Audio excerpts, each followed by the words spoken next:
पहले तो आपके प्यार और आशीर्वाद के लिए बहुत बहुत धन्यवाद। Love you all. आज हम पुनः एक चैप्टर पर बात करने जा रहे हैं। जैसा कि आपने पिछली सीरीज या ग्रंथमाला में ही कहें देख चुके हैं आप लोग, अर्थक्वेक्स यानी भूकंप।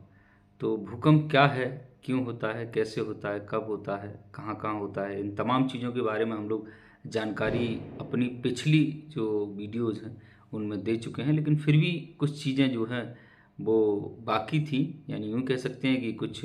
इसको विस्तृत तरीके से पर चर्चा करना इस पर बाकी था। तो उसी के लिए आज हम आपके साथ फिर उपस्थित हैं। तो सबसे पहले हमें जानना ये ज़रूरी है कि आखिर भूकंप क्यों आते हैं,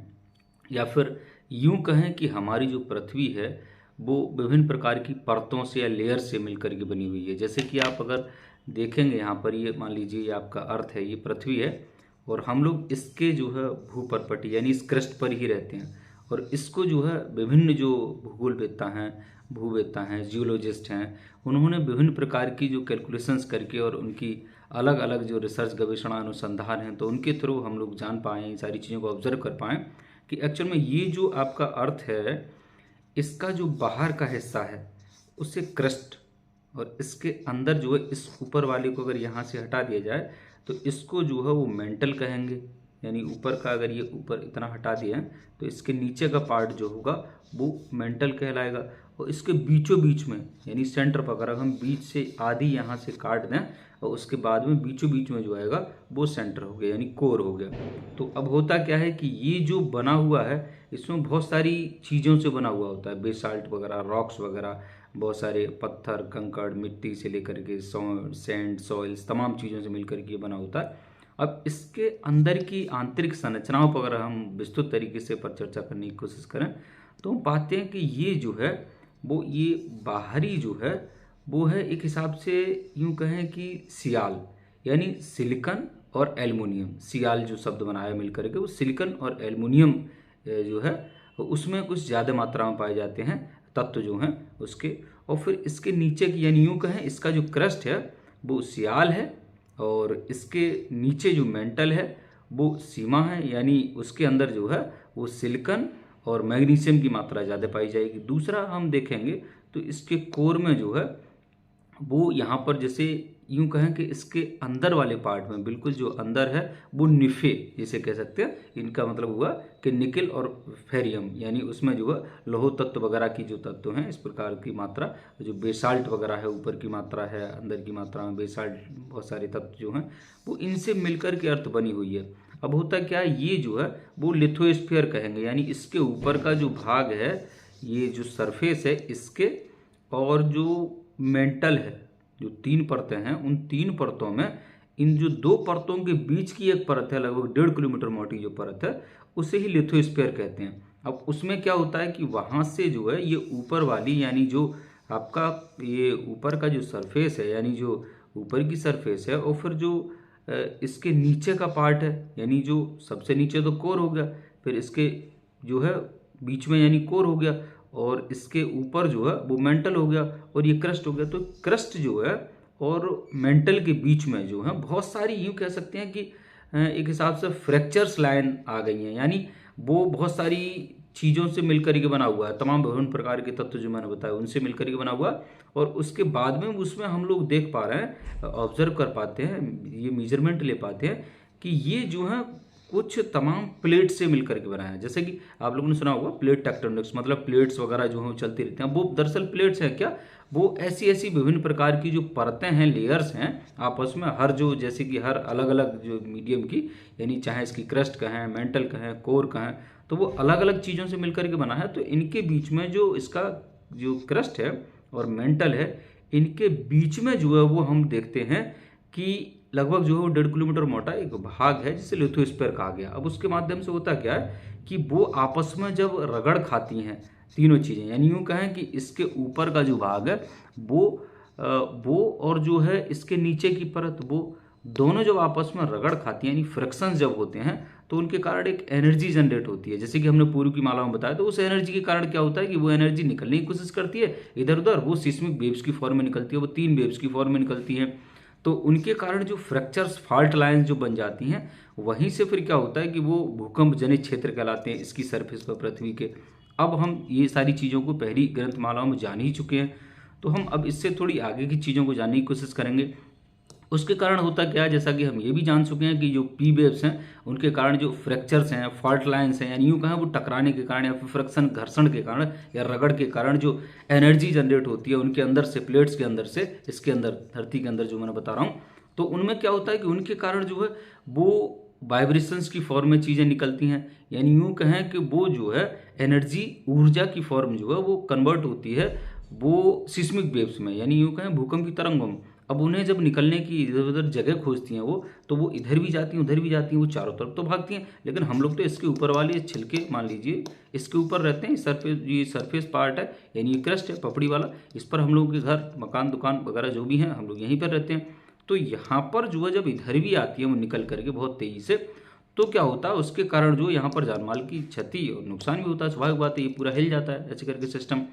तो हम देख रहे हैं कि जो है इसके अंदर से जो वेव्स निकल रही हैं यानी तरंगे निकल रही हैं, जो मेंटल वगैरह हैं, रॉक्स वगैरह हैं, उनमें जो है वो प्लेट टेक्टोनिक्स यानी जो प्लेट्स वगैरह उनके खिसकने से, उनके खिसकाव से, उनके फ्रिक्शन से, घर्षण से, रगड़ से जो चल रही हैं, जैसा कि इंडियन प्लेट्स जो है वो नॉर्थ ईस्ट की तरफ चल रही है, तो वो ऐसे करके चली रही है। लगभग ये देखा गया है कि लगभग 2 से जो है 10 मीटर प्रति साल के हिसाब से जो है वो पर सेंटीमीटर के अकॉर्डिंग जो वो आपस में जो वो चलती जा रही हैं। बहुत सारी कैलकुलेशंस अगर अलग अलग निकल के आ रही हैं तमाम वैज्ञानिकों की कि इतनी गति से ये प्लेट चल रही है, उतनी गति से वो प्लेट चल रही है, तो हम ये अप्रॉक्स फाइंड आउट कर पाएँ कि हाँ इतनी गति से जो है वो इन प्लेटों में मूवमेंट हो रहा है। वो मूवमेंट लगातार जारी है, हो रहा है, आज से नहीं, पिछले जो है अरबों सालों से ये मूवमेंट हो रहा है। और लगभग जो है 20,000 भूकंप जो है प्रति ईयर पूरी दुनिया में, वर्ल्ड में, पूरा ग्लोब में मतलब आते ही रहते हैं। कम से कम यूँ कहें कि लगभग 55 भूकंप प्रतिदिन जो है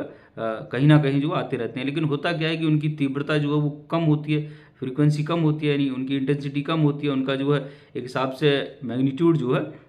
वो कम होता है, तो हमें फील नहीं होती। जैसे कि हम जीरो की भूकंप की बात करें तो बहुत कम आया, तो बहुत कम भूकंप मतलब वो फील ही नहीं होगा। यूँ कहें कि जो हमारे पास में विभिन्न प्रकार के जो भूकंप नापने के जो सिस्मोमीटर्स वगैरह हैं, सिस्मोलॉजिकल स्टेशंस वगैरह हैं, वो उन सारी चीज़ों को पहचान नहीं पाते। यानी यूँ कहें कि वो एक हिसाब से अपसरब हो जाती हैं, बहुत नीचे की ध्वनि है। अब उन्हें जो है वो पहचानने के लिए चाहिए क्या कि उन पर देखते हैं हम लोग कि एक्चुअल में जो है वो इसके अंदर से जो भूकंप की तरंगें जो निकल रही होती हैं, उन तरंगों के कारण क्या होता है कि वो फॉल्ट लाइंस वगैरह में कन्वर्ट हो जाती हैं, मतलब इधर उधर जो है।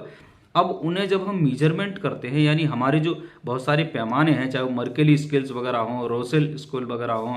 या फिर जो है रिक्टर स्केल हो। अब मॉडर्न एज में तो रिक्टर स्केल ही चल रहा है, फॉरेल स्केल वगैरह भी हुआ करते थे, रोसी फॉरेल वगैरह। तो वो अब धीरे धीरे करके, चूंकि कुछ जो है वो प्रोडक्शन पर, दूसरी प्रोडक्शन पर आधारित थे या उनके पुराने डेटा वगैरह थे उनके आधार पर आधारित थे। लेकिन अब आज हम जो है सबसे अच्छा जो हमारे पास एक स्केल है, जो चार्ल्स रिक्टर जो अमेरिकन वैज्ञानिक थे, 1935 यानी 1935 में उनके द्वारा बनाया गया था, अमेरिकन वैज्ञानिक जो थे वो चार्ल्स रिक्टर जो है, तो रिक्टर स्केल का यूज करते हैं। उसमें 0 से लेकर के 10 तक के अंक होते हैं, यानी अब हो क्या कि मैक्सिमम 9 तक ही हैं, लेकिन 10 वाला जो होता है वो 10वां रेयरेस्ट समझ लीजिए, यानी उसमें तो पूरी तबाही आ जाएगी। पूरी धरती ये जो है अगर ऐसे ऐसे मूव कर रही है तो ये ऐसे ऐसे ऐसे हो जाएगी, खत्म कहानी के हिसाब से। तो हम देख पा रहे हैं कि एक्चुअल में ये जो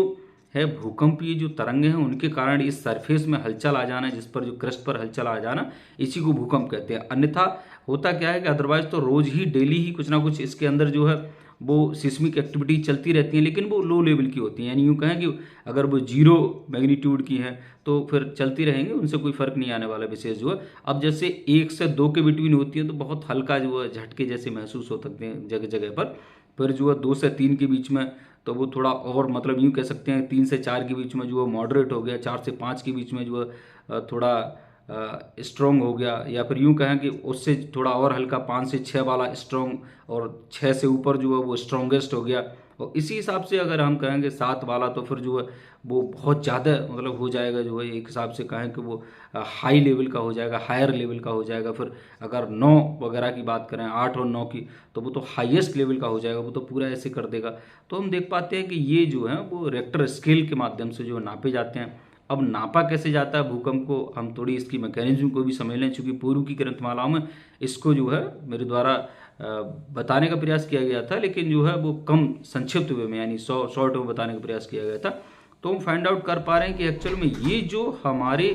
जो फॉल्ट लाइन्स वगैरह हैं, यानी यूँ कहें कि इसके अंदर से जो वेव्स निकलती हैं, जिन वेव्स पर मैंने पहले भी चर्चा कर चुका हूँ, जैसे कि पी वेव्स हुई, एस वेव्स हुई और फिर एल वेव्स हुई। अब 3 टाइप्स ऑफ वेव्स में डिवाइड किया गया, जैसे कि इसका सरफेस भी जो है वो, इसका सरफेस को भी डिवाइड किया गया है, चाहे वो बेरी सेंटर वगैरह में हो, लिथोस्फीयर्स वगैरह में हो, या फिर और अन्य तमाम जो है सरफेस की फॉर्म में डिवाइड करके इसको जैसे बनाया गया है कि समझाने के लिए कि जैसे ये क्रस्ट हो गया, इसके अंदर जो है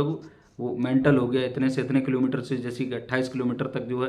कुछ लोग 100 किलोमीटर तक मानते हैं, फिर उसके बाद में 2900 किलोमीटर तक जो है वो मेंटल मानते हैं, उसके नीचे जो है 6000 किलोमीटर तक कोर मानते हैं। तो इन सब चीज़ों का जो कैलकुलेशंस निकल के आ रहा है, इन पर तो हम पर चर्चा कर ही चुके हैं, लेकिन हम ये भी जान चुके हैं कि जो पी वेव्स हैं, जिन्हें प्राइमरी वेव्स कहा जाता है या प्राथमिक तरंगें जिन्हें कहा जाता है, वो सबसे पहले जो है वो चलती हैं, यानी उनकी स्पीड जो है, हमने पिछली ग्रंथमाला में बताया कि 8 किलोमीटर पर सेकंड लगभग, जो 1 सेकंड में 8 किलोमीटर तक वो दौड़ती हैं, और वो जो है वो बॉडी वेव्स हैं, यानी यूँ कहें कि जो है वो बॉडी के अंदर अंदर इसके चलती हैं। और एस वेव्स जो हैं वो भी जो है बॉडी वेव्स ही हैं। अब सरफेस वेव्स, एल वेव्स हैं, एस डी लव जो साइंटिस्ट थे एक, उनके नाम पर, या फिर उन्होंने जो डिस्कवरी, रिसर्च, अनुसंधान, खोज, गवेषणा किए, उनके आधार पर उनके नाम पर ही उन्हें लव वेव्स के नाम से भी जाना जाता है। तो लव तो कहीं भी कभी भी हो सकता है, तो वो जो है वो तो हर जगह पहुंच सकती है लगभग। क्या है कि वो पूरा जो है इसकी सरफेस पर, पूरी सरफेस पर, पृथ्वी की, यहाँ ना तो यहाँ, यहाँ नहीं तो यहाँ, वो कहीं भी सरफेस पर इधर उधर पहुँच सकती हैं। अब उसमें हम लोग ये भी जान चुके हैं